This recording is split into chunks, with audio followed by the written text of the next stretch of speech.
Pode ser, doutor, Pois não, pode não.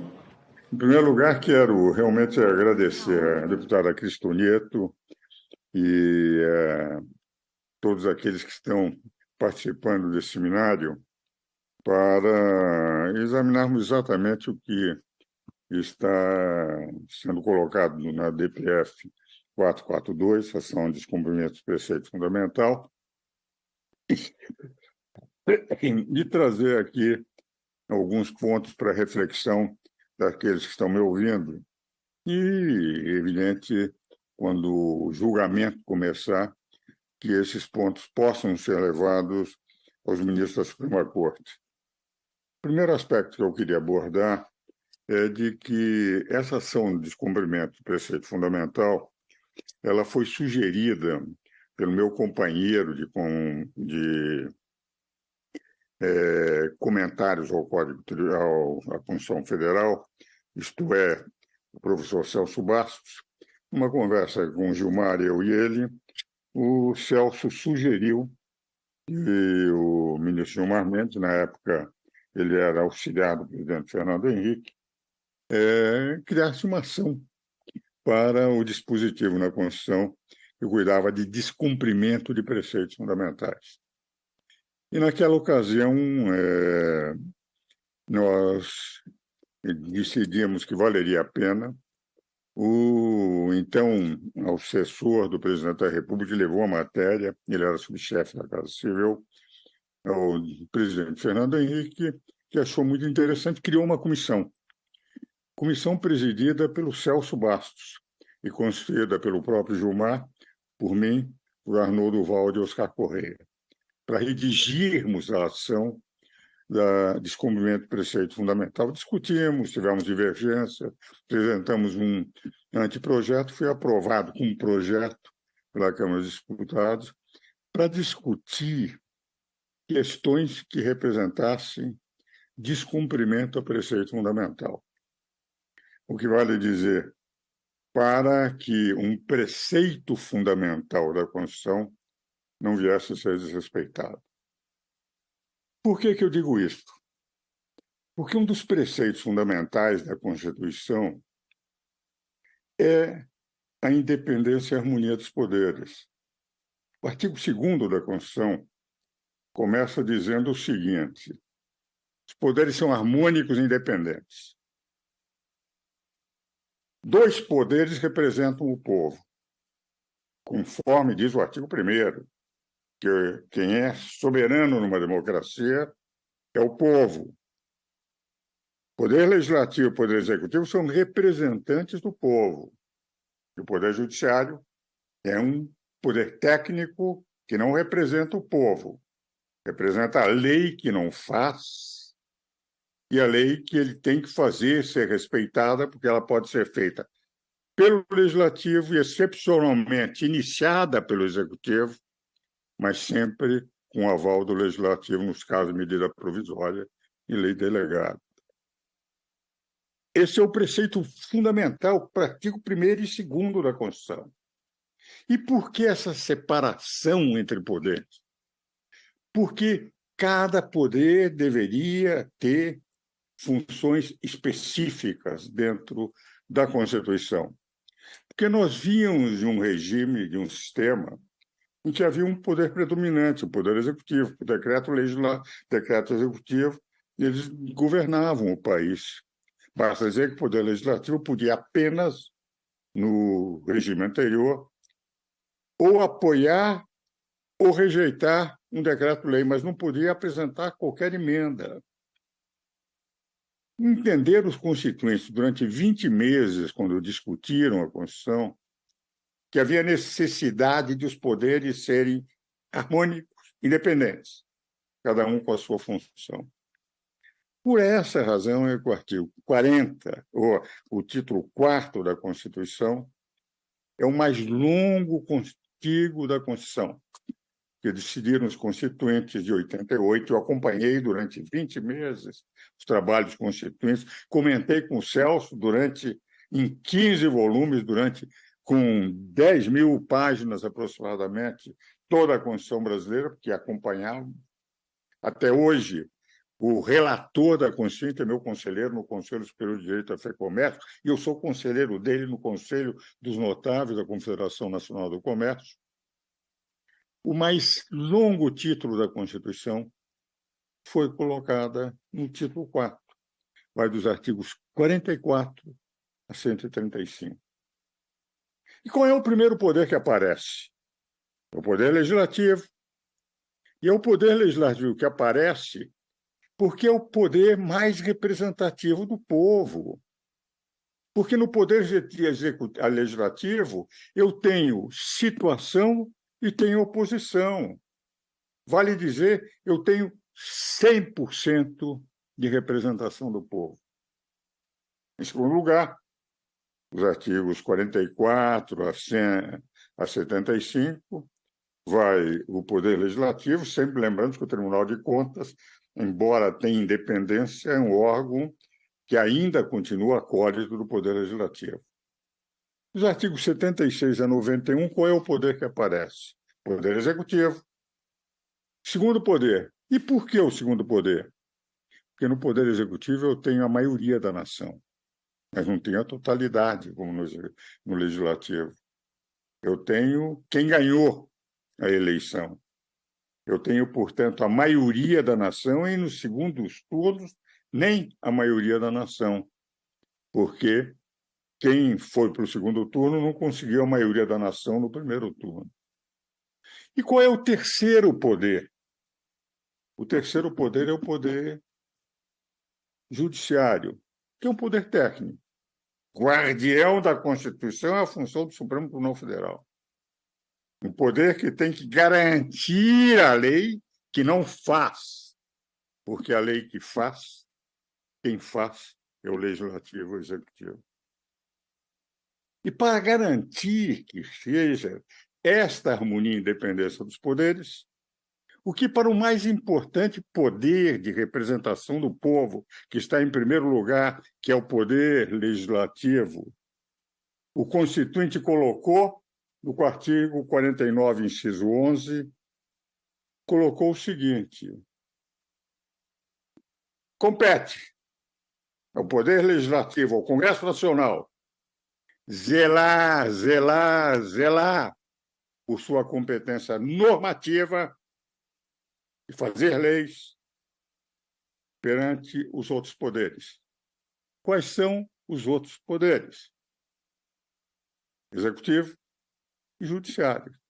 Vale dizer, se o Judiciário quiser fazer uma lei, cabe, segundo o Constituinte de 88, ao Legislativo zelar por sua competência normativa, não permitindo a invasão de competências. E não cabe ao Poder Judiciário zelar pela competência do Legislativo, se for ele o invasor. Porque quem tem que zelar pela sua própria competência é o Poder Legislativo. E, a meu ver, sempre defendi isso na interpretação que demos de 88 a 98 na Constituição, caberia o Poder Legislativo, se houver invasões, um decreto legislativo eliminar essa invasão. Com isto, quando saímos de um regime com um poder dominante, dois poderes acólitos, nós passamos a ter, de rigor, três poderes harmônicos e independentes, ao ponto de o Constituinte, ao introduzir a ação direta de inconstitucionalidade por omissão, que é uma ação que se pode apresentar ao Congresso Nacional se, por acaso, o Legislativo tiver uma obrigação constitucional de fazer a lei e não faz, de entrar e pedir ao Congresso, ao Supremo Tribunal Federal, que declare o Congresso inconstitucionalmente omisso. E no 103, parágrafo 2º, o que diz o Constituinte? Que declarada a omissão inconstitucional do Congresso de fazer uma lei que não é obrigado a fazer, que é obrigado a fazer, que a maior parte das leis o Congresso não é obrigado a fazer, tem que ouvir a opinião do povo, mas que é obrigado a fazer, cabe ao Supremo declarar a omissão inconstitucional do Congresso e pedir ao Congresso que faça a lei. Quando discutimos a matéria, eu fui convidado repetidas vezes para audiências públicas, com o Ulisses Guimarães, um saudoso e querido amigo, com Bernardo Cabral, até hoje, meu grande companheiro de discussões constitucionais, relator da Constituição, todos os 20 meses da Constituinte. Quando nós eu propunha, quando nós tínhamos, na proposição deles, a obrigatoriedade do Congresso Nacional fazer a lei, mas sem prazo, dizia eu, Bernardo, Sidney, que era o representante do Supremo, junto aos constituintes, se nós não pusermos um prazo, o Congresso pode levar 20 meses, 20 anos para fazer uma lei. Vamos por 6 meses. E qual era a opinião de Sidney Sanches na ocasião? E que foi o argumento que terminou prevalecendo? Diz, é muito simples, Ives. Se nós colocarmos um prazo de 6 meses e o Congresso não fizer a lei, você acha que eu, como membro do ministro do Supremo Tribunal Federal, teria a possibilidade de prender 503 deputados, que era o número de deputados à época, e 81 senadores por desacato à ordem judicial? Vamos deixar sem prazo. O que vale dizer, nem nas ações diretas de inconstitucionalidade por omissão pode o Supremo Tribunal Federal legislar em lugar do Congresso Nacional. Por essa razão, essa ação violenta constitucionalmente as prerrogativas e o direito da Suprema Corte, do Legislativo, que é aquele único poder colocado pelos constituintes de 88 para fazer a lei. Por essa razão, o que se discute lá, a meu ver, é de manifesta inconstitucionalidade. E digo isso com constrangimento, com desconforto, porque admiro e tenho livros escritos com grande parte dos ministros e sei a qualidade de todos eles. Por essa razão, a minha preliminar, que é fundamental para que os senhores examinem, é de que, se houver uma legislação feita pelo Supremo nessa matéria, acho que os senhores podem emitir um decreto legislativo dando um tratamento diferenciado. Segundo ponto, e este, nos 8 minutos que me restam, dos 20 minutos que me foram dados, o direito à vida está colocado no artigo 5º da Constituição. Diz, é inviolável dos 5 direitos fundamentais dos quais derivam os outros 78 incisos do artigo 5º. O primeiro deles é o direito à vida. É inviolável o direito à vida. Na Constituição anterior, o texto não era tão claro. Na Constituição de 67 dizia os direitos concernentes à vida.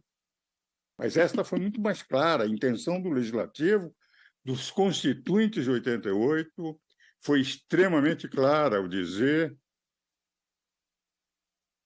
é inviolável o direito à vida.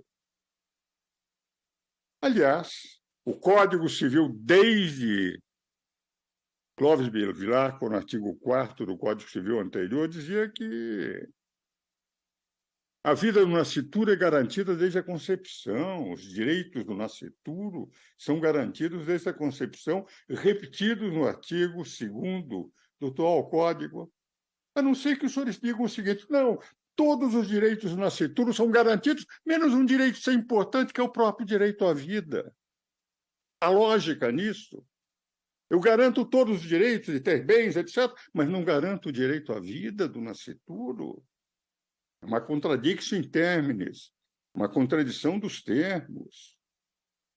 Aliás, o Pacto de São José, no artigo 4º, diz a mesma coisa, onde diz, em geral, a lei é garantido desde a concepção, porque, na verdade, no Pacto de São José, no Tratado de São José, eles garantem o direito à vida do condenado por crimes e do nascituro, um inocente e um criminoso.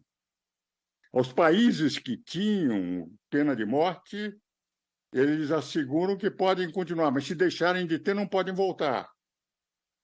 E o Nascituro declara o seguinte: todas as legislações normalmente dizem, mas o princípio geral é que se garante desde a concepção. E é o que está na nossa Constituição. Inviolabilidade do direito à vida, Código Civil, Pacto do São José, que assinamos em 69. Vale dizer, agora, a Suprema Corte, com todo o respeito enorme o que tenho por todos os 11 ministros, admiro-os todos, mas não foram eleitos por 150 milhões de brasileiros, mas por um homem só. Vão substituir o Congresso Nacional eleito pelo povo, que é aquele que pode dizer se pode ou não, aquele que, quando decide uma matéria, legisla sobre uma matéria, está no seu pleno exercício de representar o povo. E quando não legisla é porque sente que o povo não quer que aquela matéria seja legislada. Venha substituir, se transformar num poder legislativo complementar, mais do que isso, num constituinte derivado complementar, fazendo com que um direito fundamental, que é a própria razão de ser, aqueles que defendem dentro do Supremo Tribunal Federal o ambiente, que garantem pelo projeto Tamar que os ovos de tartaruga, se forem atingidos, os ovos de tartaruga, se forem destruídos, constitui-se crime ambiental. Mas uma tartaruga é muito mais importante que um ser humano. Então, a impressão que eu tenho, senhores que estão me ouvindo, senhores legisladores, aqueles que estão presentes, é que nós não podemos, primeiro, deixar que a competência do poder legislativo seja exercida por um outro poder. Em segundo lugar, que se dá uma tartaruga, um animal em extinção, algo muito mais importante que um ser humano. Que sejamos crimes de homofobia, raciais, que eu sou absolutamente favorável, que tem que se respeitar todos os direitos humanos. E chegamos em relação à vida de um inocente. Eu propus anos atrás, com o juiz Luiz Paulo Restife, que devemos ter, como existe uma curadoria de menores, uma curadoria de nascituros no Ministério Público, de defesa de todos os nascituros do Brasil. Por que razão vai se caracterizar que o Supremo tem o direito de substituir o Legislativo, deixar 513 deputados de fora, 81 senadores de fora, porque estão discutindo esses projetos. Já participei de audiências públicas repetidas vezes no Congresso Nacional sobre o problema de aborto, e eles têm o direito de substituir um poder secundário na matéria legislativa, um poder sem maior importância que o poder legislativo, para legislar no lugar deles. E todos os projetos que estão sendo discutidos assim, em audiências públicas, levando as pessoas, não teriam importância maior, porque eles passam a legislar modificando o artigo 128 do Código Penal, nas duas únicas hipóteses permitidas, que é do aborto sentimental e do aborto terapêutico, para qualquer tipo de aborto, até o 3º mês. Como se até o 3º mês não tivéssemos um ser humano, mas um animal que se transformaria em ser humano no momento em que se transformou num feto. Aos 19 minutos e 14 segundos, senhores congressistas e aqui todos os presentes, rigorosamente dentro do tempo, eu termino a minha exposição.